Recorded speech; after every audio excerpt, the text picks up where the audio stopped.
Looks like Gargamel is the only hater as audiences demand another round.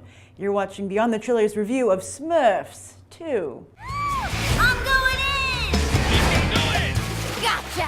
Oh no! They're taking Smurfs! So long, Smurfs! Ha! We've got to find Smurfette. Are you coming with us? I've reported it before and I'll report it again.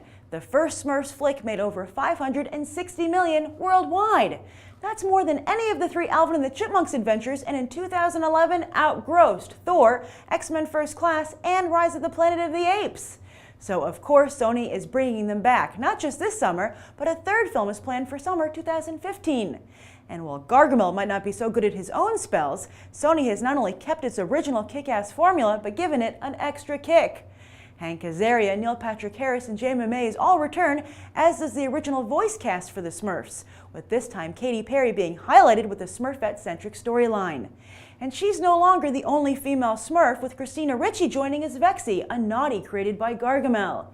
Yep, Smurfs brilliantly cashes in on the villains craze to bring in their own kid-friendly villains who basically act like toddlers on a sugar high.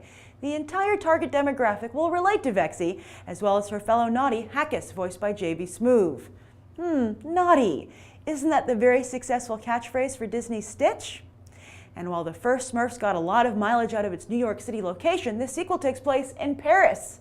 So while the kids enjoy the shenanigans, parents get a nice little travelogue. Will Blue Lightning strike twice for Sony, or are they like Gargamel after all, not quite getting it right? If I wasn't reviewing the Smurfs 2, would I ever see the Smurfs 2? No. In fact, I didn't see Smurfs 1, and I was really actually dreading going to see this film. And so, I'm on dad duty this weekend. My mom's visiting my sister, still out in Los Angeles, so I'm in charge of, hanging out with my dad. And so I was like, I have to go and see Smurfs 2. And he was like, oh, really? And I was like, do you want to come? And he said, okay, I really don't want to see it, but it'll be fun to go out to the movies. So he came. He was a good sport about it. But as soon as the movie started, he was out like a light. He totally fell asleep immediately. And he woke up occasionally during the movie, but, he saw very little of it. And afterwards, I was like, well, what did you think of what you saw? And he said, it's a kid's movie. And I thought, oh, how interesting that he would, that you would just dismiss this way. But there's a number of so-called kids movies, like from DreamWorks and Pixar, that you would never get dismissed like that. And they really make an effort to appeal beyond their supposed target demographic. Although I think I doubt Pixar and DreamWorks feel they're making movies for little kids. But I don't understand why anyone in Hollywood is making a movie just for a little kid.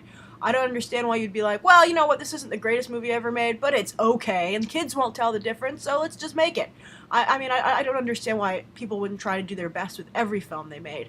And there are a number of children's movies, all kinds, live action, animated, that are quite good and that hold up for any age. The Smurfs 2, I think, is not really one of those films.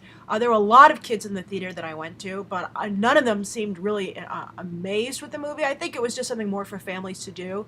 When the movie was over, it wasn't like when I saw the Lorax and this little kid in front of me, this little girl, turns to her parents immediately and goes, that was just such a great movie. And it was just so funny to hear a kid have such an emphatic opinion about something, so definitively. Rarely, you have to really coax opinions out of kids sometimes. So nobody was jumping up and down after the Smurfs 2. Now, it didn't put me to sleep. I was able to watch the whole movie, and I have to say, I laughed out loud at some of the jokes, especially that talking cat. I'm a cat person. I like cats, and it was really funny. And I thought that Hank Azaria was pretty good, and Neil Patrick Harris was okay. And I can't tell you how much I think the Paris setting helped the film. There were often moments where, because I was Paris a few years ago, so it was fun to be like, oh, I was there, and oh, look, doesn't that look great? They really did shoot in Paris. This isn't like Paris by way of Toronto. They actually shot on location, and they do a good job. I would say not as good as Woody Allen's Midnight in Paris, which is a fantastic Paris travelogue. This is a pretty good starter one. And you know what? They made an effort with the sets. They made an effort with the animation. They didn't cheap out. Everything looked really nice. I just felt, it was really like reading a children's reader. That's the level of sophistication I think that you had here.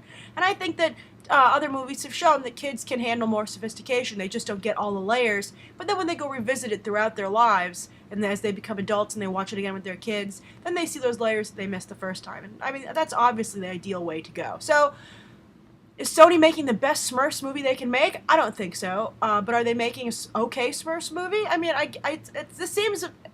I don't understand. If anyone saw the first one, I don't see why they wouldn't see this second one. It seems to be on the same level. But as you'll see on Movie Math on Monday, the box office is very poor stateside for this, even poorer than the first one. But then the first one made all of its money overseas, and true to form, Smurfs 2 is performing very well internationally. So you'll likely see Smurfs 3. So do you see Smurfs? Are you the kind of person who goes to see Smurfs? Are you someone who has seen Smurfs 2 no matter what? Did you? What did you think? What are your thoughts on family, children entertainment? Do you think that there should be a bar in terms of quality, or do you feel sometimes it's fine to just aim it at the kids? Write your thoughts down below. Thank you for tuning in, and I hope you'll check out these other videos right now.